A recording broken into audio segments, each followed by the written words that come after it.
Assalamualaikum warahmatullahi wabarakatuh. Perkenalkan, nama saya Najwa Anindita Islami dengan NPM 2402011110052 dari Prodi Manajemen semester 3 dengan matkul Bahasa Indonesia yang diampu oleh Ibu Arlis Muryani MPD. Di sini saya akan menjelaskan PPT saya yang berjudul tentang penyusunan artikel ilmiah. Poin-poin yang akan dibahas pada presentasi kali ini diantaranya adalah yang pertama, hakikat artikel ilmiah. Kemudian yang kedua, karakteristik artikel ilmiah. Yang ketiga, persamaan dan perbedaan antara artikel ilmiah dan artikel populer. Yang keempat, sistematika penulisan artikel ilmiah. Kemudian yang kelima, kriteria artikel ilmiah yang baik dan benar, kemudian permasalahan dalam jurnal yang berjudul kepuasan konsumen ditinjau dari harga, promosi, dan kualitas produk dari STIE Semarang. Kemudian yang terakhir adalah solusi permasalahan dalam jurnal. Latar belakang dari artikel ilmiah. Artikel ilmiah adalah bentuk komunikasi ilmiah yang digunakan oleh peneliti, ilmuwan, atau akademisi untuk menyampaikan hasil penelitian, analisis, pemikiran, atau kontribusi ilmiah lainnya kepada komunitas ilmiah atau publikasi ilmiah. Nah, artikel ilmiah dirancang untuk mengkomunikasikan temuan, pemahaman, atau konsep dalam format yang terstruktur, sistematis, dan terdokumentasi dengan baik. Tujuan utama artikel ilmiah adalah berbagi pengetahuan dengan cara yang dapat diverifikasi dan dipahami oleh pembaca yang sesuai. Dalam dunia pendidikan tinggi, kemampuan menulis artikel ilmiah merupakan salah satu keterampilan penting yang harus dimiliki oleh mahasiswa. Artikel ilmiah tidak hanya menjadi sarana untuk menyampaikan hasil penelitian, tetapi juga menjadi wadah untuk mengembangkan pola pikir kritis, logis, dan sistematis. Melalui penyusunan artikel ilmiah, mahasiswa dapat belajar bagaimana menyusun argumen berdasarkan data dan teori yang relevan sehingga menghasilkan karya tulis yang berkualitas serta dapat dipertanggungjawabkan secara akademik. Yang selanjutnya adalah hakikat artikel ilmiah. Artikel dalam Kamus Besar Bahasa Indonesia merupakan suatu karya tulis lengkap, misalnya laporan berita atau esai dalam majalah, surat kabar, dan sebagainya. Sedangkan ilmiah maksudnya adalah pengetahuan memenuhi syarat atau kaidah ilmu pengetahuan. Artikel dapat disebut dengan suatu karya tulis lengkap sesuai dengan struktur yang memenuhi syarat ilmu pengetahuan dan dipublikasikan di jurnal. Pengertian artikel ilmiah menurut beberapa ahli. Yang pertama adalah Komara. Artikel ilmiah merupakan sebuah karangan faktual atau non-fiksi tentang suatu permasalahan yang dimuat di jurnal, majalah, atau buletin dengan tujuan untuk menyampaikan gagasan dan fakta, guna meyakinkan, mendidik, dan menawarkan solusi dari suatu permasalahan. Yang kedua dari Mariadi. Artikel ilmiah adalah suatu artikel yang memuat dan mengkaji suatu masalah tertentu dengan menggunakan kaidah-kaidah keilmuan. Kaidah-kaidah keilmuan berarti bahwa artikel ilmiah menggunakan metode ilmiah di dalam pembahasan permasalahan, menyajikan kajiannya dengan bahasa baku dan tata tulis ilmiah, serta menggunakan prinsip-prinsip keilmuan yang lain, objektif, logis, empiris, lugas, jelas, dan konsisten. Menurut Brotowijoyo, artikel ilmiah sebagai bagian dari karya ilmiah adalah karya ilmu pengetahuan yang menyajikan fakta umum dan ditulis menurut metodologi penulisan yang baik dan benar.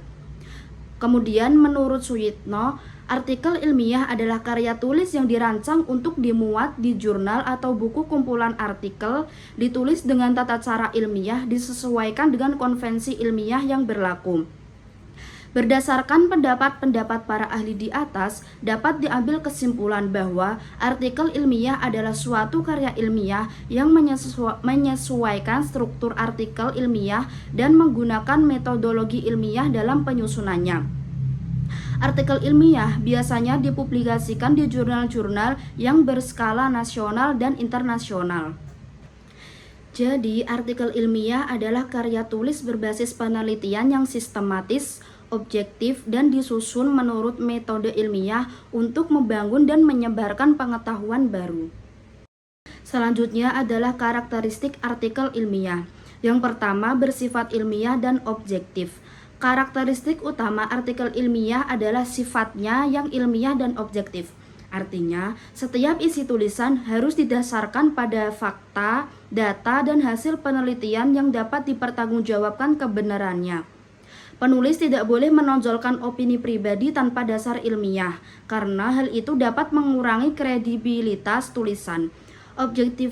Objektivitas juga menuntut penulis untuk tidak berpihak, serta menyajikan data sebagaimana adanya, tanpa manipulasi demi mendukung suatu pandangan tertentu.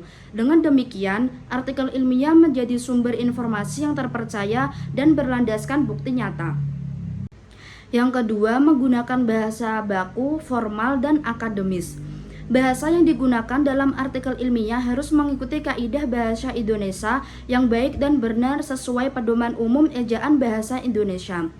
Pemilihan kata harus jelas, lugas, dan formal, serta menghindari penggunaan bahasa percakapan, kata bermakna ganda, atau istilah yang tidak lazim. Selain itu, gaya penulisan harus efisien, tidak berlebihan, dan mengutamakan ketepatan makna. Penggunaan istilah asing sebaiknya disertai padanan dalam bahasa Indonesia, kecuali jika istilah tersebut sudah umum digunakan dalam bidang keilmuan tertentu. Karakteristik yang ketiga adalah disusun secara sistematis dan logis.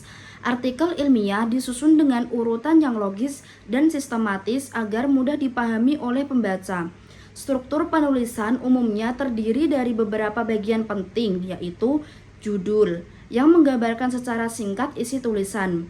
Yang selanjutnya adalah abstrak, yang memuat ringkasan dari keseluruhan isi artikel. Kemudian pendahuluan, yang berisi latar belakang, rumusan masalah, dan tujuan penelitian. Kemudian tinjauan pustaka yang berisi mengulas teori-teori dan hasil penelitian terdahulu. Selanjutnya, metode penelitian, yaitu menjelaskan cara pengumpulan dan analisis data. Yang selanjutnya adalah hasil dan pembahasan, menguraikan temuan penelitian dan analisisnya. Kemudian kesimpulan dan saran yang berisi ringkasan hasil penelitian serta rekomendasi. Kemudian yang terakhir adalah daftar pustaka yang memuat semua sumber yang dirujuk. Penyusunan yang runtut dan saling berkaitan antar bagian menunjukkan logika berpikir ilmiah penulis, sehingga pembaca dapat mengikuti alur pembahasan dengan mudah. Karakteristik yang keempat adalah berdasarkan fakta dan data yang valid. Artikel ilmiah tidak boleh bersifat spekulatif atau hanya berisi asumsi tanpa dasar. Semua argumen, pernyataan, dan kesimpulan harus didukung oleh data yang sahih, baik yang diperoleh melalui penelitian sendiri maupun dari sumber ilmiah lain. Validitas data menjadi ukuran penting bagi keilmiahan sebuah artikel. Oleh karena itu, penulis perlu menyertakan metode pengumpulan data yang jelas serta mencantumkan sumber data dengan akurat agar pembaca dapat memverifikasi kebenarannya. Karakteristik yang kelima adalah memiliki tujuan ilmiah dan nilai manfaat.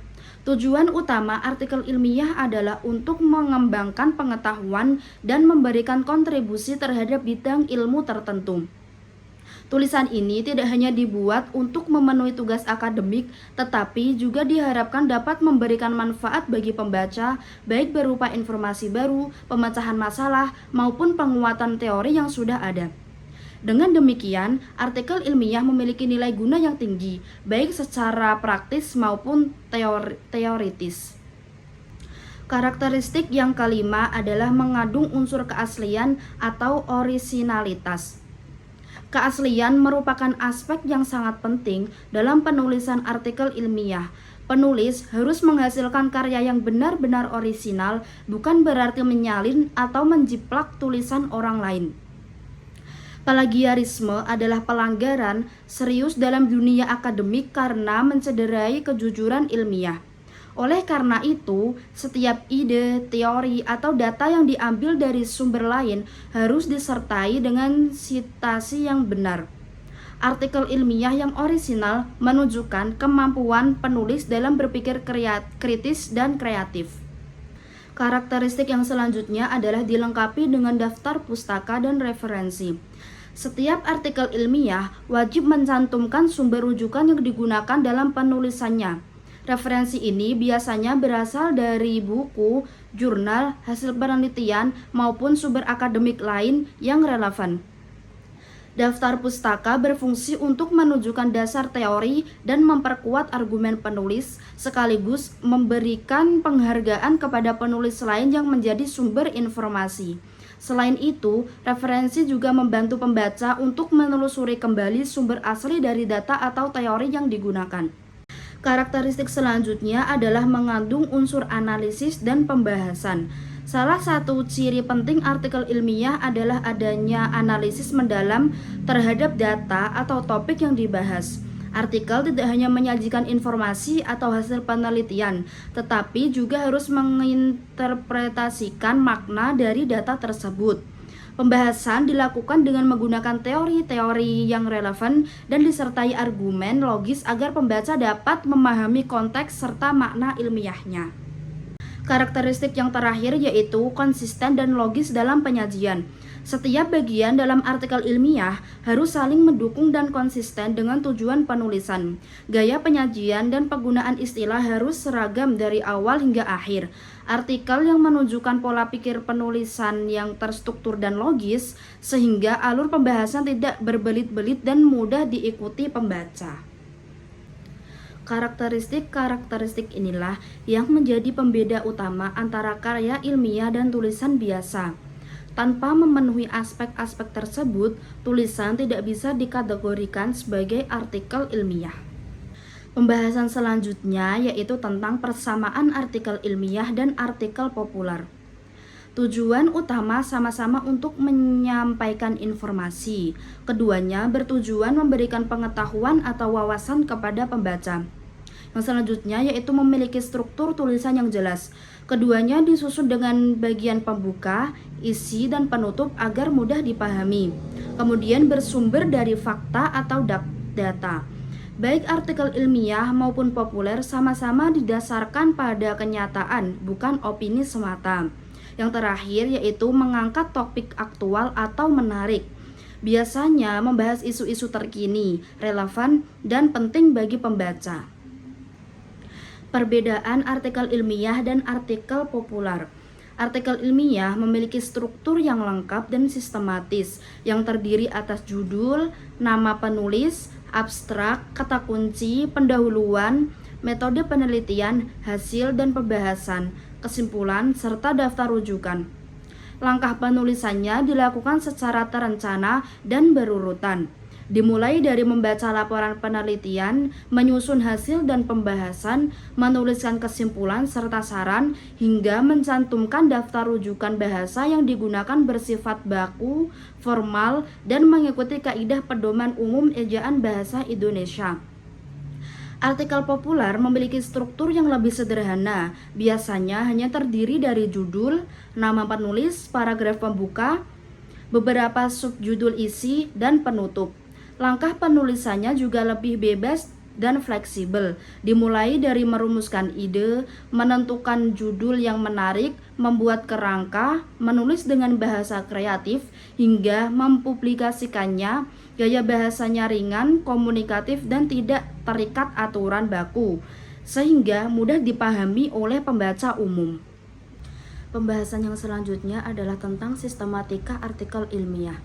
Sistematika artikel ilmiah merupakan susunan atau struktur yang menjadi pedoman utama dalam menulis karya ilmiah agar isi tulisan tersaji secara logis, teratur, dan mudah dipahami oleh pembaca. Dengan mengikuti sistematika yang baik dan benar, seseorang penulis dapat menyampaikan ide, gagasan, serta hasil penelitiannya secara runtut, objektif, dan sesuai dengan kaidah keilmuan yang berlaku. Setiap bagian dalam artikel ilmiah memiliki fungsi yang berbeda-beda, tetapi semuanya saling berkaitan dan melengkapi satu sama lain untuk membentuk karya ilmiah yang utuh, lengkap, dan dapat dipertanggungjawabkan secara akademik. Bagian pertama dalam penyusunan artikel ilmiah adalah judul. Judul berfungsi sebagai identitas sekaligus gambaran dari keseluruhan isi tulisan. Oleh karena itu, judul harus dibuat secara ringkas, padat, dan jelas agar langsung mencerminkan inti pembahasan atau variabel yang diteliti. Panjang judul sebaiknya tidak berlebihan, tetapi cukup untuk menjelaskan fokus penelitian secara cepat. Selain itu, penting juga bagi penulis untuk memilih kata-kata yang relevan dan mengandung unsur kata kunci, sehingga artikel lebih mudah ditemukan oleh pembaca melalui mesin pencarian atau basis data ilmiah.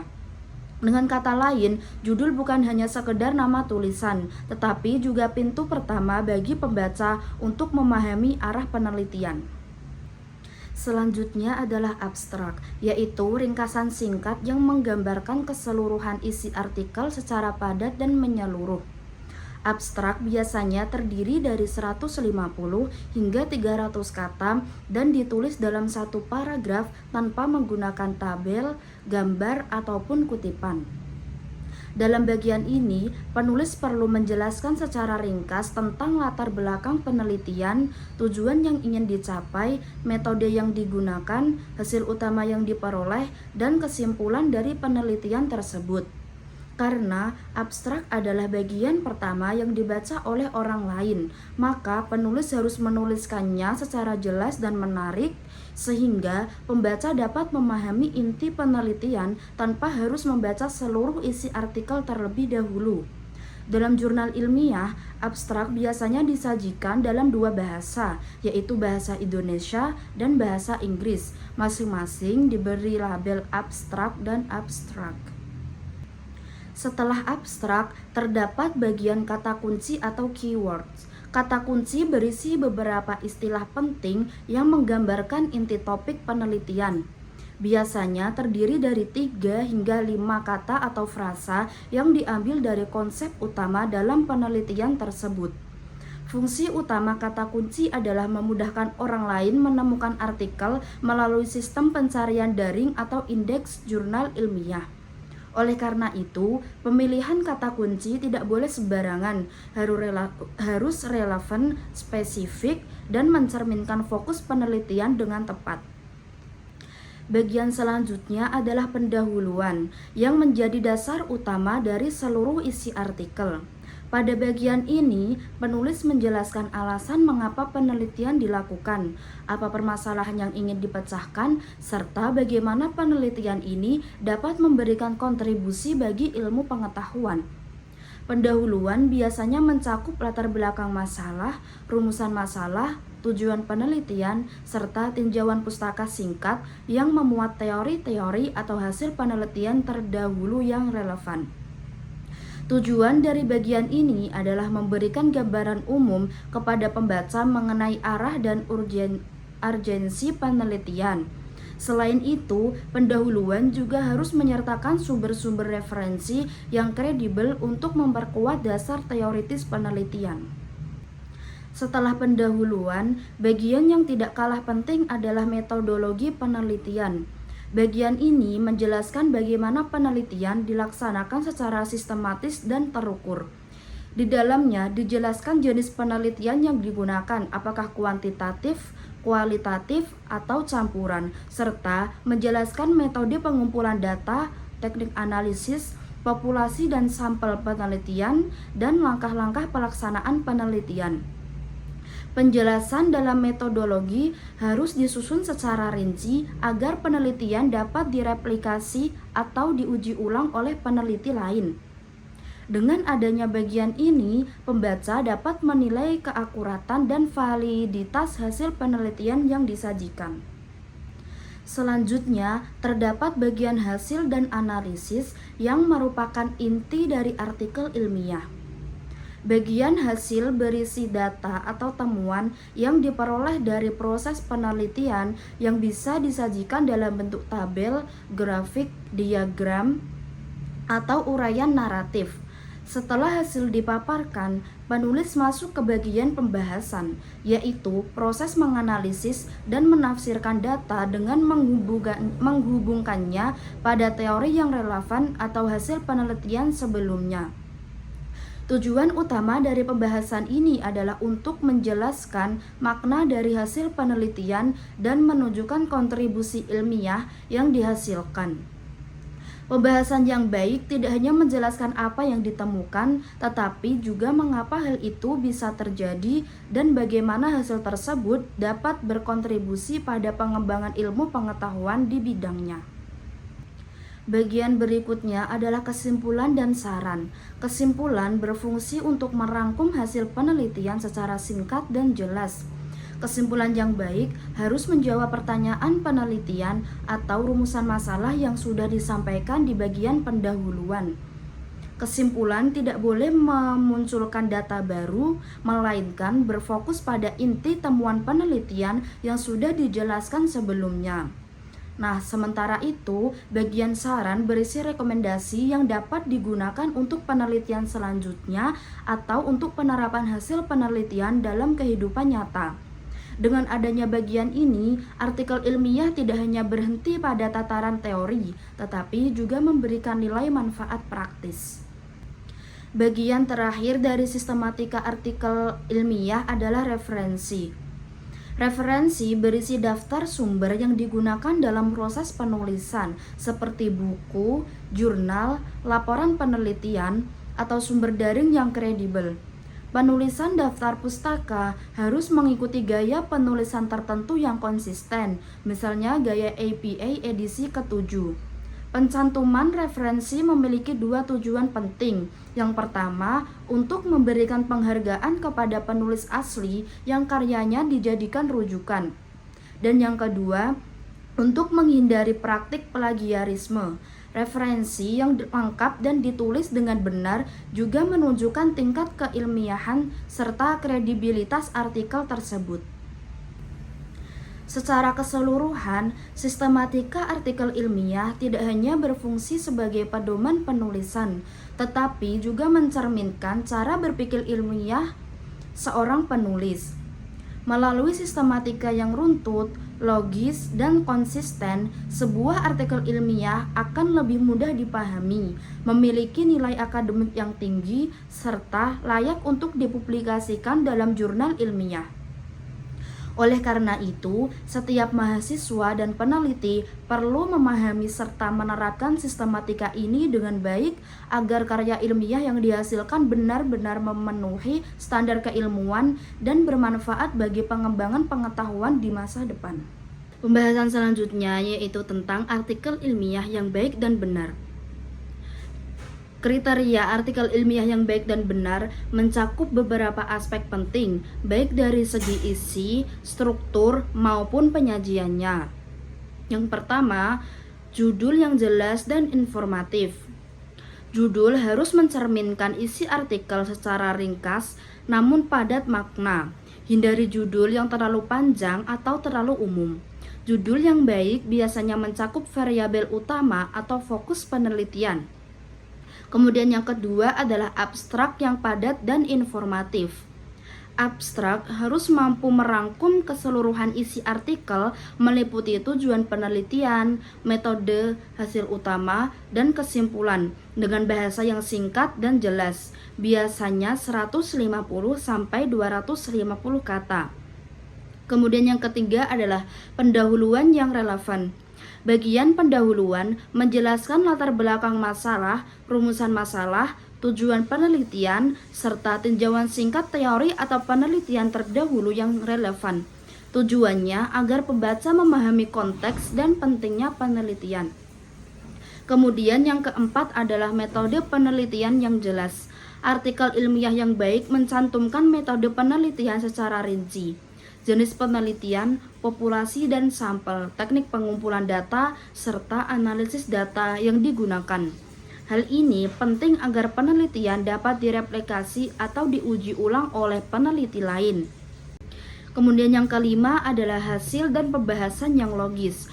Hasil harus disajikan secara objektif berdasarkan data yang diperoleh dilengkapi dengan tabel atau grafik bila perlu.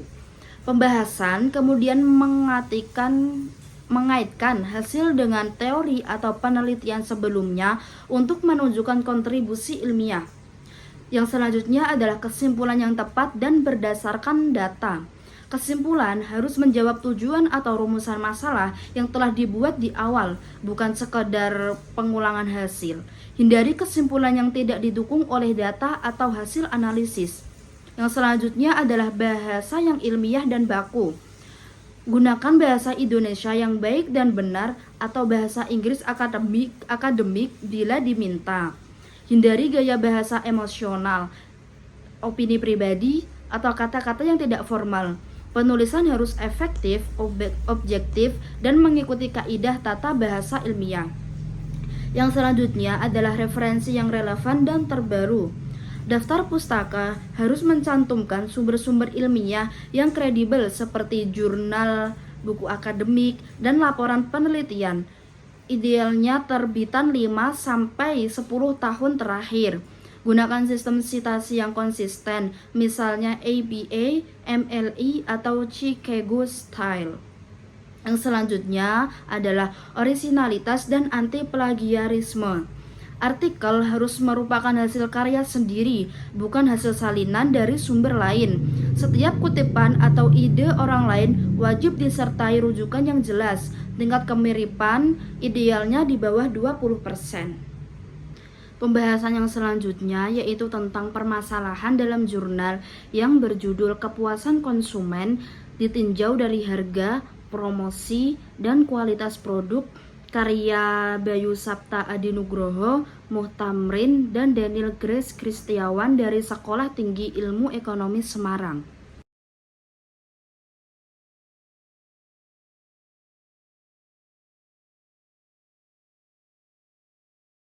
Permasalahan yang pertama yaitu ketidaksesuaian hasil penelitian dengan kesimpulan, di mana berdasarkan hasil uji T, variabel harga tidak berpengaruh signifikan terhadap kepuasan konsumen. Namun, dalam bagian kesimpulan, penulis menyebut harga berpengaruh signifikan. Hal ini menunjukkan adanya inkonsistensi logika ilmiah antara hasil dan pembahasan. Permasalahan yang kedua yaitu abstrak tidak konsisten yang terdapat pada halaman 17 dan 18. Abstrak bahasa Indonesia dan bahasa Inggris yang digabung tanpa pemisah atau label yang jelas. Format ini tidak sesuai dengan standar jurnal ilmiah yang seharusnya memisahkan abstrak dan abstrak secara terpisah dengan bahasa masing-masing. Permasalahan yang ketiga adalah kesalahan format dan daftar pustaka yang terdapat pada halaman 30 sampai halaman 33, yang dimana penulisan daftar pustaka tidak seragam, sebagian mengikuti gaya APA atau American Psychological Association, sebagian gaya Indonesia. Selain itu, terdapat tautan DOI atau Digital Object Identifier yang terduplikasi dan tidak ditulis dengan format konsisten. Hal ini menunjukkan kurangnya keseragaman editorial. Yang selanjutnya adalah solusi permasalahan dalam jurnal. Yang pertama yaitu solusi ketidaksesuaian hasil penelitian dengan kesimpulan. Penulis harus meninjau kembali interpretasi hasil uji T. Jika nilai P lebih dari 0,05, variabel harga tidak berpengaruh signifikan terhadap kepuasan konsumen. Revisi bagian kesimpulan agar selaras dengan hasil analisis statistik. Sebaiknya tambahkan penjelasan di pembahasan mengenai kemungkinan faktor-faktor lain yang mempengaruhi kepuasan konsumen sehingga pembaca memahami konteks ketidakpengaruhnya harga. Solusi selanjutnya yaitu solusi abstrak tidak konsisten. Pisahkan abstrak bahasa Indonesia dan abstrak bahasa Inggris dengan jelas. Masing-masing diberi label abstrak dan abstrak. Pastikan isi abstrak mencakup tujuan penelitian, metode, hasil utama, dan kesimpulan secara ringkas. Periksa bahasa dan tata letak agar sesuai dengan standar jurnal ilmiah yang berlaku. Solusi yang ketiga yaitu solusi kesalahan format dan daftar pustaka. Standarkan semua referensi sesuai gaya penulisan, misalnya APA 7 tahun edition atau gaya penulisan Indonesia yang konsisten. Hapus duplikasi tautan DOI dan pastikan format DOI ditulis secara konsisten. Lakukan pengecekan editorial secara menyeluruh agar format penulisan, margin, dan penomoran halaman selaras di seluruh naskah. Dari studi kasus ini, kita belajar bahwa bukan hanya isi penelitian yang penting, tetapi juga ketepatan format, bahasa, dan sistematika penulisan. Yang terakhir yaitu kesimpulan. Berdasarkan pembahasan yang telah diuraikan, dapat disimpulkan bahwa artikel ilmiah merupakan karya tulis yang disusun secara sistematis dan berdasarkan kaidah keilmuan dengan tujuan untuk menyampaikan hasil penelitian, analisis, maupun gagasan ilmiah kepada pembaca. Artikel ilmiah memiliki karakteristik yang membedakannya dari artikel populer, yaitu bersifat objektif, ilmiah, menggunakan bahasa baku, serta didukung oleh data dan fakta yang valid. Dalam penyusunannya, artikel ilmiah harus memuat unsur-unsur penting seperti judul, abstrak, pendahuluan, metode penelitian, hasil dan pembahasan, kesimpulan, serta daftar pustaka. Setiap bagian memiliki fungsi yang saling berkaitan untuk membentuk karya tulis yang utuh, logis, dan dapat dipertanggungjawabkan secara akademik. Selain itu, artikel ilmiah yang baik harus memenuhi kriteria keaslian atau orisinalitas, relevansi, sistematika penulisan yang benar, serta mengandung nilai manfaat bagi pengembangan ilmu menjadi keterampilan penting bagi mahasiswa untuk meningkatkan kemampuan berpikir kritis, analitis, dan komunikatif dalam bidang akademik.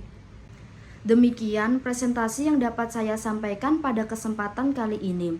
Semoga penjelasan yang telah saya berikan mampu menambah pengetahuan serta memberikan manfaat bagi kita semua. Saya menyadari bahwa dalam penyampaian materi tadi mungkin masih terdapat kekurangan, baik dalam isi maupun dalam cara penyampaiannya. Oleh karena itu, saya memohon maaf yang sebesar-besarnya apabila ada kata-kata atau penjelasan yang kurang tepat dan kurang berkenan di hati.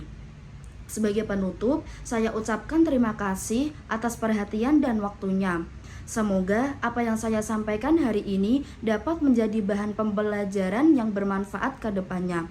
Wassalamualaikum warahmatullahi wabarakatuh.